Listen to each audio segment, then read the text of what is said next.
On July 5, 2023, the campus dean issued Memorandum Order Number 01, Series of 2023, adopting and directing the compliance with and cascade of the Bulacan State University Bustos Campus Brand Assets Manual 2023, version 1.0. The manual was developed by the Office of the Campus Dean in consultation with the heads of all campus colleges in consonance with the following resolutions. Resolution number 2018-01, adopting the new official seals for the Bulacan State University Bustos Campus and its colleges, enacting a visual identity manual to guide their use and for other purposes. Resolution number 2023-02, adopting the official seals for the College of Information and Computing Sciences and the College of Engineering. And Resolution number 2023-03, creating a separate department for the faculty members teaching general education courses to be known as the General Education and Academic Resource Department, or GEARD, adopting its official seal and for other purposes. Now, what is the Brand Assets Manual all about? The manual provides guidelines and specifications on the consistent use of brand elements, such as the seals, logos, colors, fonts, and images. It thus serves as a comprehensive and essential resource that articulates clear guidelines and specifications for maintaining a cohesive and consistent visual identity across all aspects of the campus brand. It plays a pivotal role in safeguarding the brand's integrity, reinforcing its recognition, and fostering a strong and lasting connection with its target audience. The manual ensures that brand elements are consistent and adaptable across various platforms, such as websites, social media, print materials, merchandise, and physical spaces. This consistency reinforces brand recall and fosters a sense of trust and professionalism. The manual helps protect the integrity and reputation of the brand by establishing standards for the proper use of brand assets.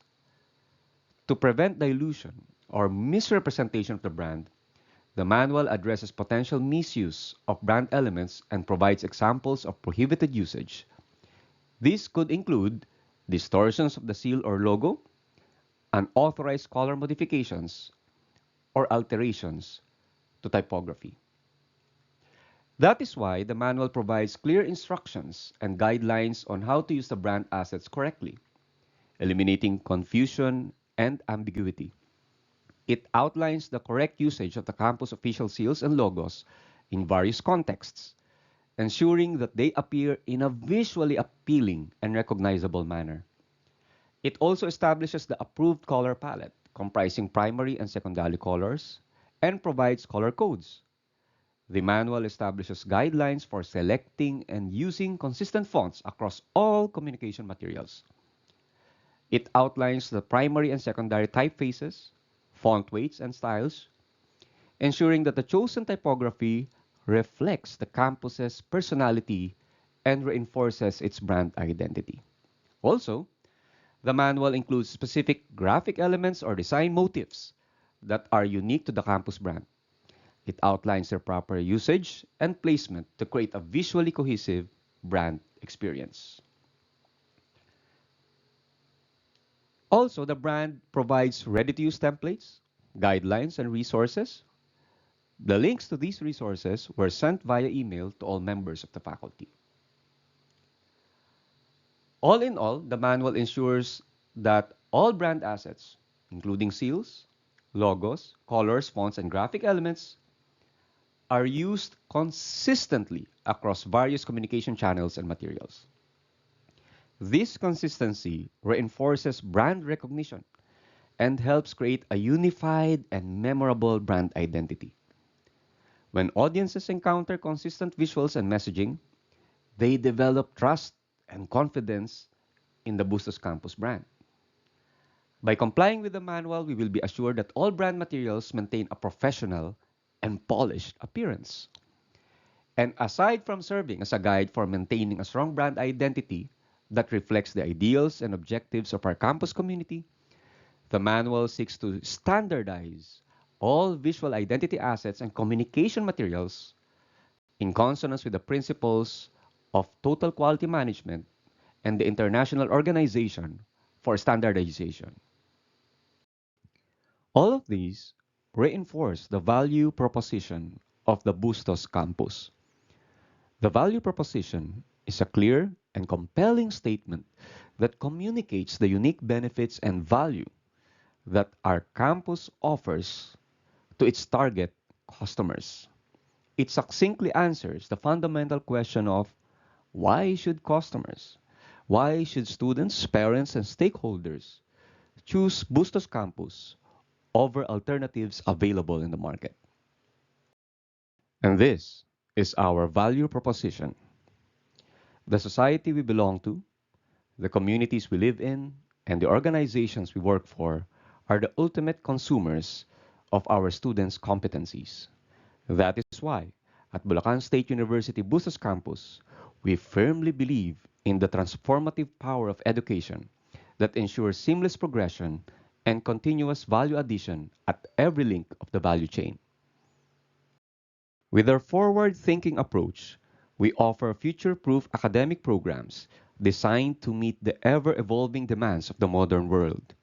Our passionate faculty members facilitate an atmosphere that promotes open thinking, enabling students to shape, nurture, and polish their raw potential and transcend the ordinary.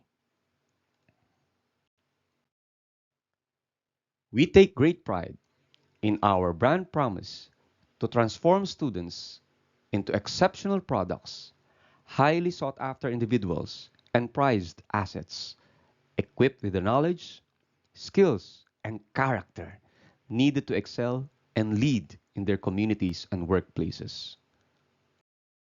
At Bustos Campus, students undergo a value adding process that readies them for the world. To visualize our value proposition, we will consistently use our key design elements. They refer to the fundamental visual and structural components used in the creation of any design, whether it's for a graphic, website, advertisement, or physical space. These elements serve as the building blocks of design, enabling designers to communicate messages, evoke emotions, and create aesthetically pleasing and functional outcomes. Our key design elements include official seals, logos, gear, the gear and wing band, typography, and color palette. Official seals. Official seals primarily find usage in official and legal spheres, including formal documents, certificates, diplomas, notarized papers, and official correspondence.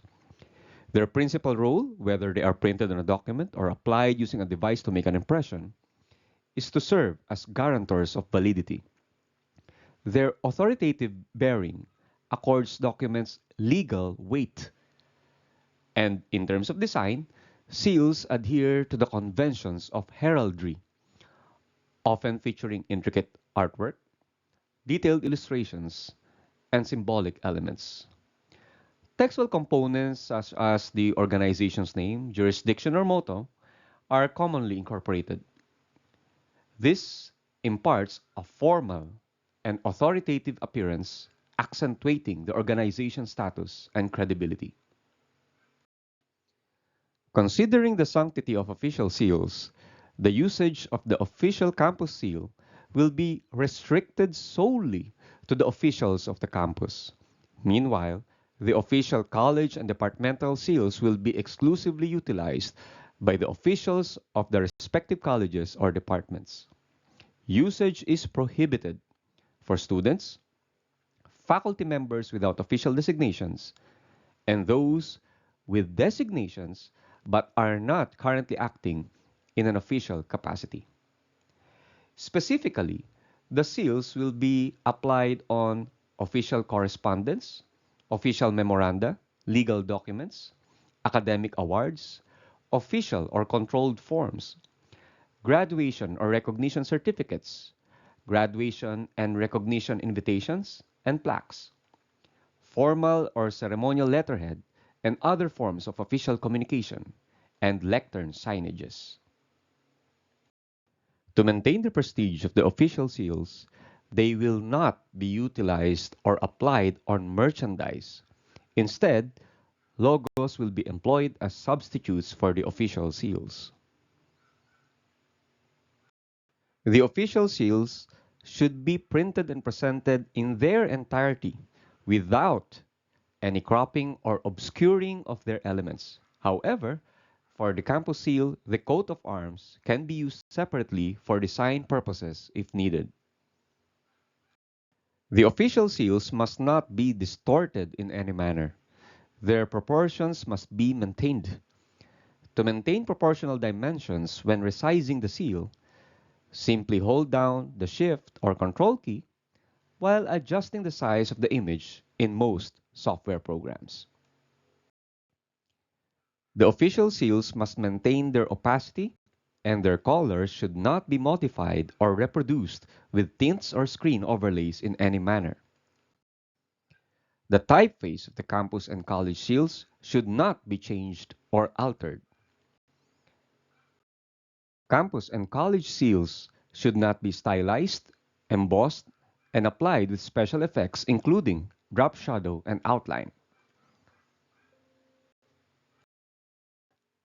A seal should not overlap with another seal. Multiple seals or logos create visual clutter and confusion. Limit the use of seals and logos on a letterhead to a single primary seal or logo representing the office from which the document originated. Thus, the letterhead of a document should prominently feature only the seal or logo of the jurisdiction or office from which the document originated, excluding any other seals or logos, regardless if there are multiple signatories. Given the affiliation of the campus, its colleges and departments with Bulacan State University, there is no need to include the university seal on the letterhead. As all entities are part of the same institution, it is redundant to display the university seal separately. By excluding other official seals from the letterhead, it streamlines the design and ensures a focused representation of the campus, its college, or departments. This approach maintains consistency and avoids any potential confusion or duplication of seals, while still upholding the connection to Bulacan State University. If the inclusion of supplementary logos or seals becomes necessary, reserve them for separate sections within the document, such as the footer, where they can acknowledge partnerships, certifications, or affiliations. Nevertheless, these additional logos or seals must be of smaller dimensions and less conspicuous compared to the primary logo or seal. In certain circumstances, partner organizations with equal or higher juridical competence may be involved in the document. In such cases, an exception can be made to include the seal of the partner organization alongside the originating seal on the letterhead. Nevertheless, it is important to ensure that both organizations are of equal or higher juridical competence, indicating a shared level of legal standing and authority. Since official seals indicate legal standing and authority, they should not be applied on social media ads and documents originating from sources other than the officials of the campus, colleges, and departments. The use of official seals on unofficial acts diminishes their authoritative stature. Although official seals and logos are both graphical representations used by organizations, they serve distinct purposes and possess different characteristics. Logos are primarily designed to visually represent a brand or an organization such as ours, aiding in identification and differentiation from other entities. They find application in marketing and branding, appearing on various promotional materials, products, and digital platforms. If sanctioned by the heads of units, colleges, or departments, logos may be used for social media advertisements and graphics, websites and online pages, videos, merchandise such as t-shirts, mugs, buttons, cards, banners, billboards, posters, and signages, stickers including vehicle decals, publications and report covers and headers, event certificates excluding those for graduation and recognition ceremonies, event invitations excluding graduation and recognition ceremonies, and other documents except official correspondence and official forms. Merchandise items such as apparel, accessories, stationery, and promotional products offer opportunities to feature logos prominently, subject to the authorization of the heads of units or departments. These items serve as tangible representations of the brand and can act as powerful marketing tools, reinforcing brand identity and leaving a lasting impression on customers and stakeholders. Gears. The gear stands as an enduring visual identity mark of Bulacan State University, serving as the preferred design asset that embodies the university's core values and represents its unwavering dedication to progress, innovation, and academic excellence. It should be used consistently across all brand applications to maintain a unified visual identity for Bulacan State University Bustos campus. The gear symbolizes the machinery of knowledge and the perpetual motion of learning, reflecting the dynamic and ever-evolving nature of education. It represents the interconnectedness of various disciplines, signifying the diverse fields of study offered at Bulacan State University Bustos campus. The gear and wing band. The gear and wing band consists of a horizontal bar with a diagonally cut edge representing the wings of the twin-headed eagle present in the campus seal. This design element embodies strength, wisdom, and the rich heritage of the campus. The logos on gear and wing bands may be used for social media advertisements and graphics, websites and online pages, videos, merchandise, banners, billboards, posters and signages, stickers including vehicle decals, publication and report covers and headers, event certificates excluding those for graduation and recognition ceremonies, event invitations excluding graduation and recognition ceremonies, and other documents except official correspondence and official forms. This is how decals with the logo and gear and wing band should be placed on vehicles and on graphic designs.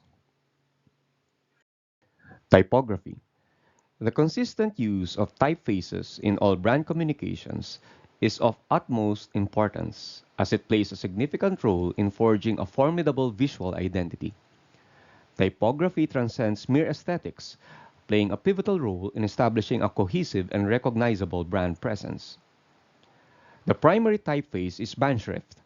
The band shrift typeface projects a sense of modernity, professionalism, and forward thinking. It has a sleek and contemporary aesthetic that is both elegant and confident, combining geometric precision with subtle humanist touches. The clean lines and balanced proportions exude a sense of clarity and efficiency, making it suitable for conveying information with precision and authority. The typeface's distinct voice leans towards a modern and minimalistic style, while still offering a touch of warmth and approachability. It strikes a delicate balance between professionalism and friendliness. The second typeface is Century Schoolbook. Century Schoolbook serves as a refined and sophisticated companion to band shrift. While band shrift embodies contemporary minimalism and technological prowess, Century Schoolbook brings a touch of timeless elegance and academic tradition to the typographic palette. For all documents and graphic designs, only these two typefaces must be used to allow the brand to communicate its desired tone and serve as a conduit for seamless and impactful communication. The official color palette is a carefully curated set of colors that should be used consistently throughout all brand materials and communications. It serves as a fundamental tool for designers to maintain visual harmony, brand recognition, and overall cohesiveness.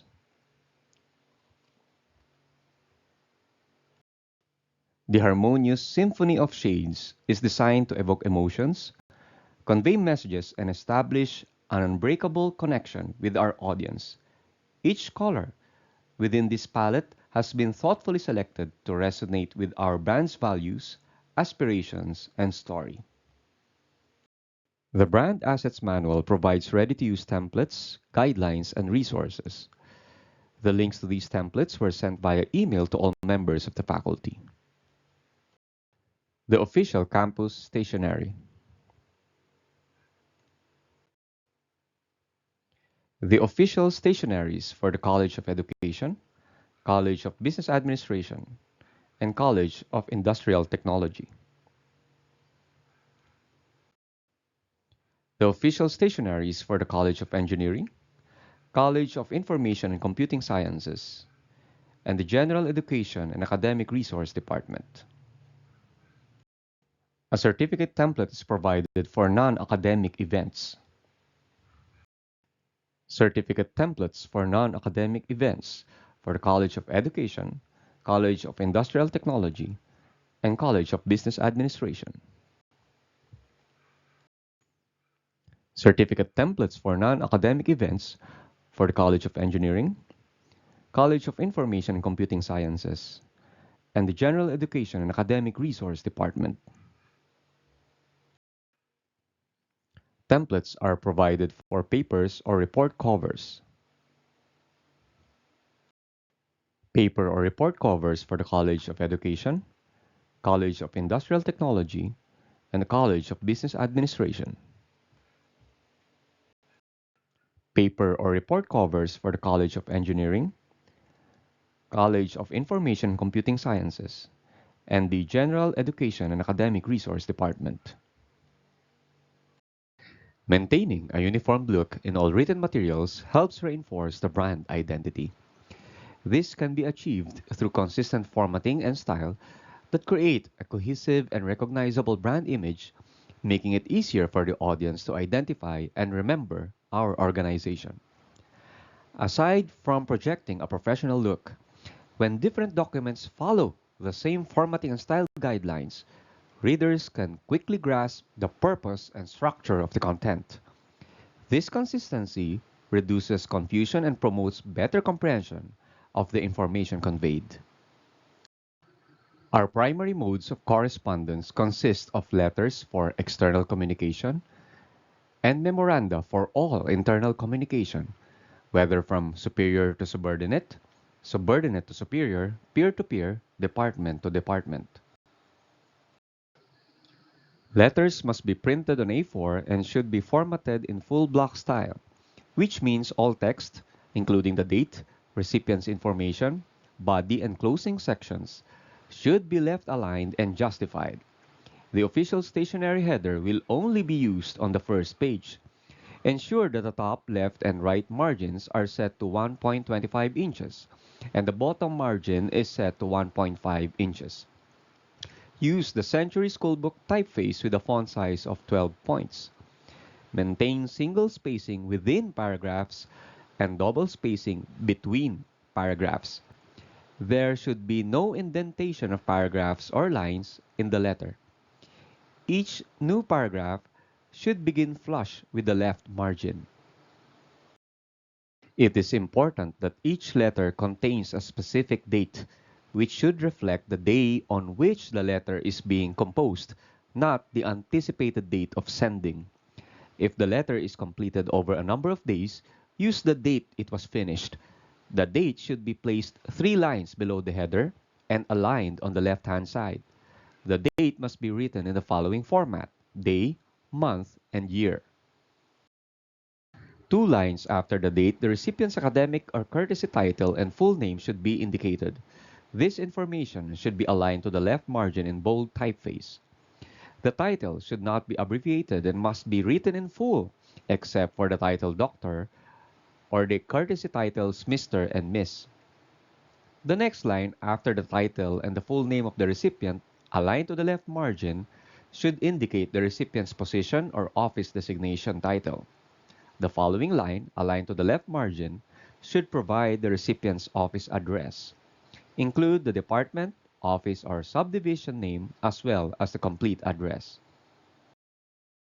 When the letter is addressed to an elective official, the full name of the recipient should be preceded by the Honorable. This also applies to any justice or judge of the judicial branch of the government. The honorific Honorable should not be abbreviated as Hon and should not be used if preceded only by a surname or if combined with a position title. Use His or Her Excellency when addressing ambassadors. When addressing the President of the Philippines, however, he or she should be titled as President. The honorific His or Her Excellency should not be used for the President as per President. The term kagalang-galang will be reserved for the President of the Philippines, while iginagalang for all other officials. When mentioning the position of a national elective official, it must be followed by the of the Philippines and not of the Republic of the Philippines.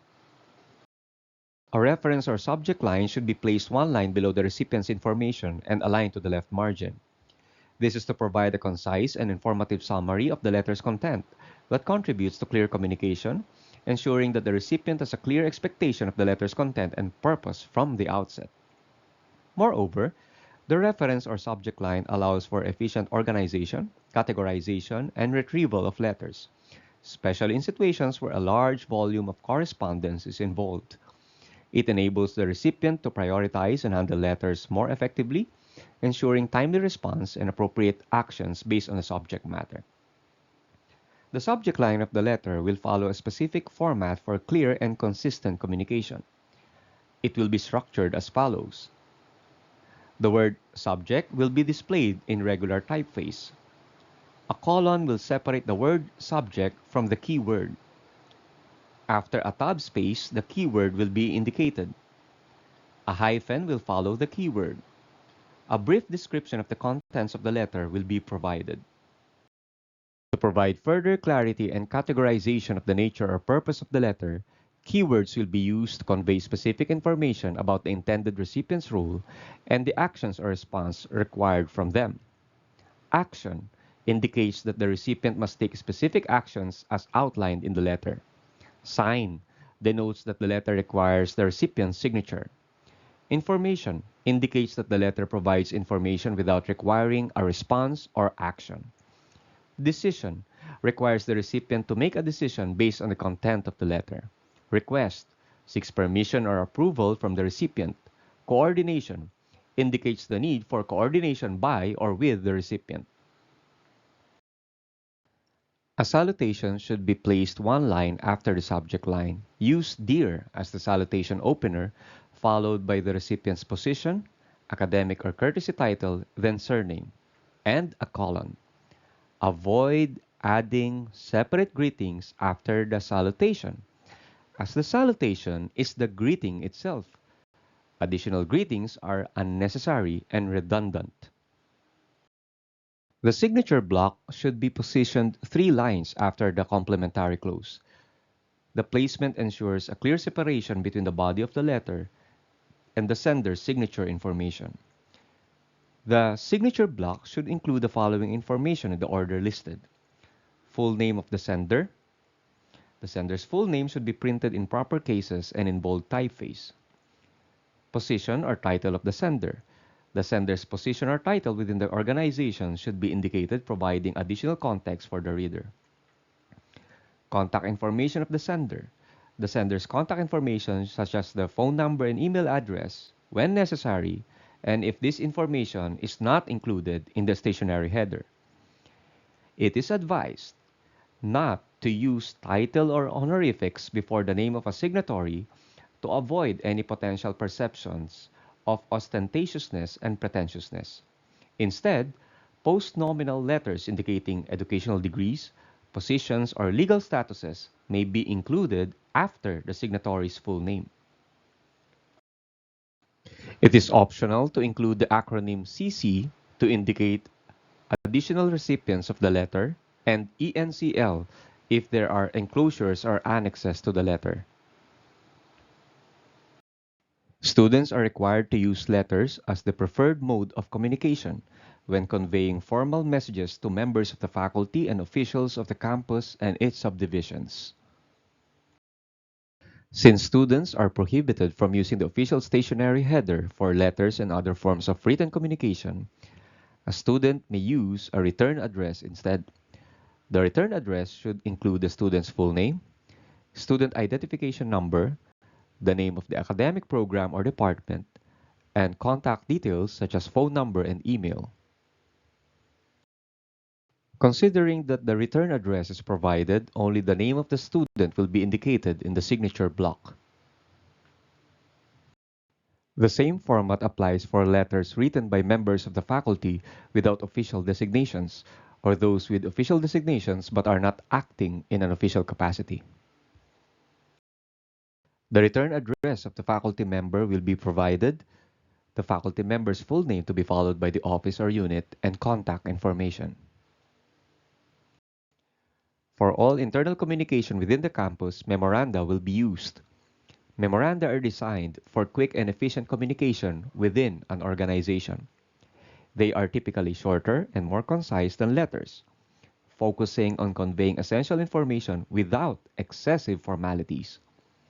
This streamlined approach allows for faster dissemination of information and promotes efficiency in internal communication. It is the intention of the Brand Assets Manual to erase the stigma associated with memoranda. The exchange of memoranda is not limited to a unidirectional flow from superiors to subordinates.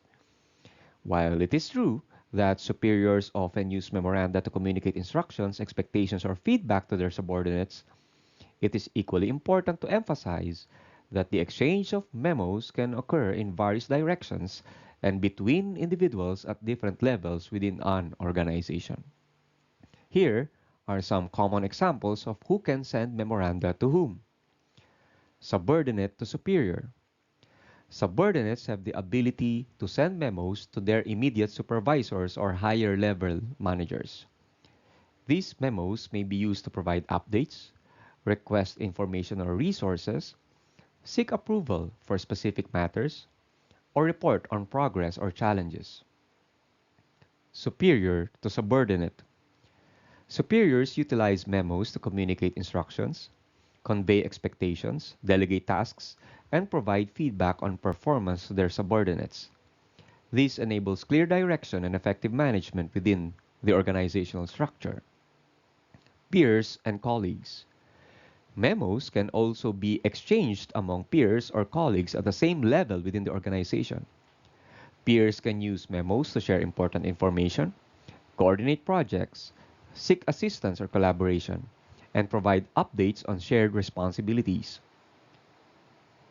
Department or team members can use memos to disseminate critical information, discuss ongoing projects, address issues or concerns, and ensure effective coordination with their respective units. Memoranda serve as a valuable tool for internal communication within specific departments or teams.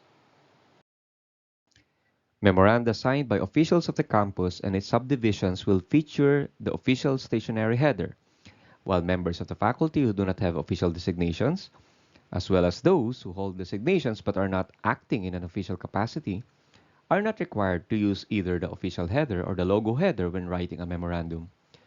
The use of headers is not mandatory in this context.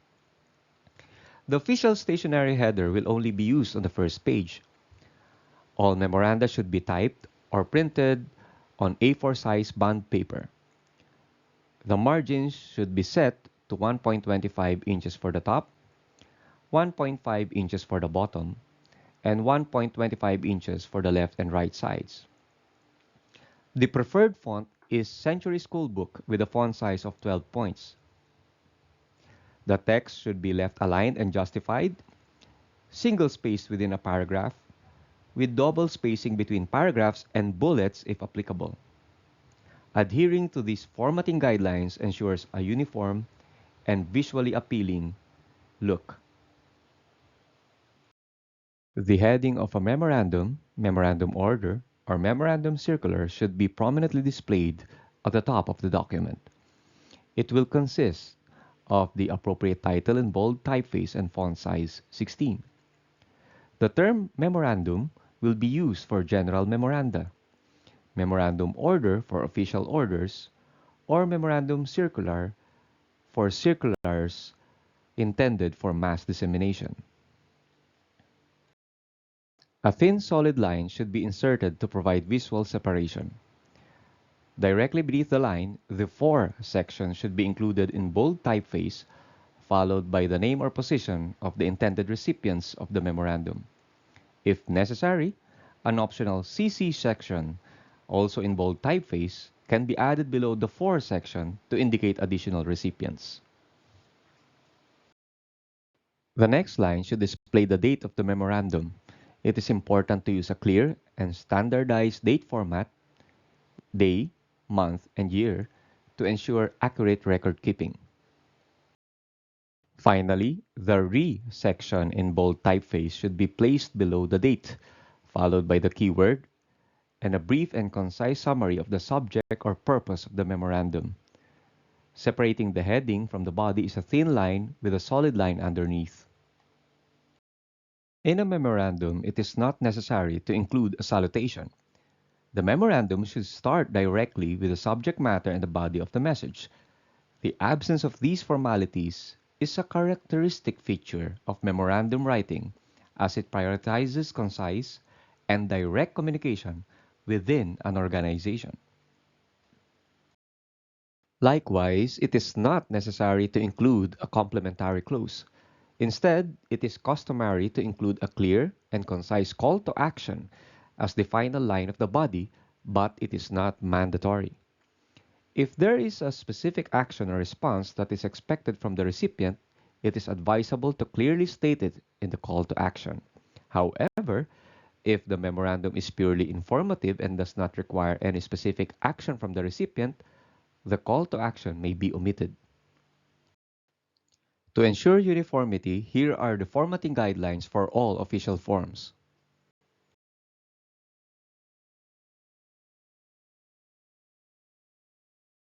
The official seal at the top of the document, followed by the form name or title. The typeface will be Arial .10. At the footer is the form number.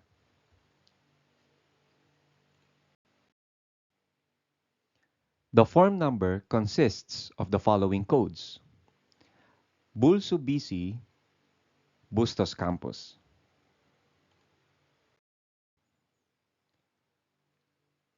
The XX signifies the document level. PM for Policy Manual, SP for System Procedures Manual, OP for Operational Procedures and Guidelines, and WI for Work Instructions. This is then followed by the campus, college, department, or office code. Next is the documentation series number using counting numbers starting from 01. And then the type of document. F for form, A for attachment to procedure, D for addendum to existing document. And finally, the counting number. Underneath the form number is the revision numbering starting from 1.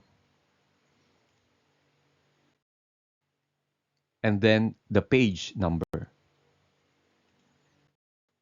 Letters, memos, and forms are valuable tools to document the stages of processes, capturing and recording information, to trace the documentation, because there is need for documentation to support the implementation of management systems.